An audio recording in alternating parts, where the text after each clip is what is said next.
இளையராஜாவுக்கு பாராட்டு விழா. எதுக்குப்பா பாராட்டு விழா? ஏதோ சிம்போனின்னு ஏதோ ஒன்று மியூசிக் சிம்பொனின்னா என்ன?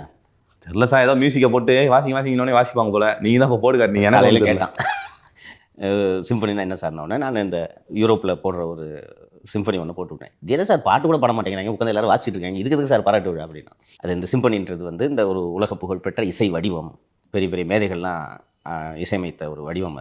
அதில் வந்து இளையராஜா போட்ட சிம்பனி இது அப்படின்ட்டு நான் சொன்னேன். அதுக்கு தான் வாழ்நாள் முழுக்க நான் செலவழிச்சேன்னு சொன்னார். சரி, இந்த சிம்பனி எப்போ போட்டார்? இந்த மார்ச்சுக்கு எங்கேயோ போய் போட்டு வந்தார் சார் சிம்போனி. மார்ச் மாதம் போட்டார். எந்த மாதத்தில் இருக்கோம்? செப்டம்பர். இப்போ எதுக்கு பாராட்டு விழா நடத்தணும்? அதான் சார், ஏற்கனவே பாராட்டு விழா நடத்துகிறேன் அப்படின்னு சொல்லியிருந்தாங்க. பட் நேற்று பர்டிகுலராக டேட் அறிவிச்ச மாதிரி எனக்கு தெரியல. டேட் முன்னாடியே அறிவிச்சாங்க. அந்த அறிவிப்பே வந்து எனக்கு தெரிந்து ஒரு வாரம் 10 நாட்களுக்குள் வந்தது. பாராட்டு விழா நடத்துவது என்று கொள்கை அளவில் முடிவெடுக்கப்பட்டது.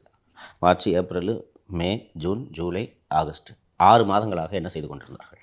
சார், ஒருவேளை விஜய் பிரச்சாரத்திற்கான டிஸ்ட்ராக்ஷனாக இதை பார்க்கலாமாங்க சார்? இதுதான் அரசியல்.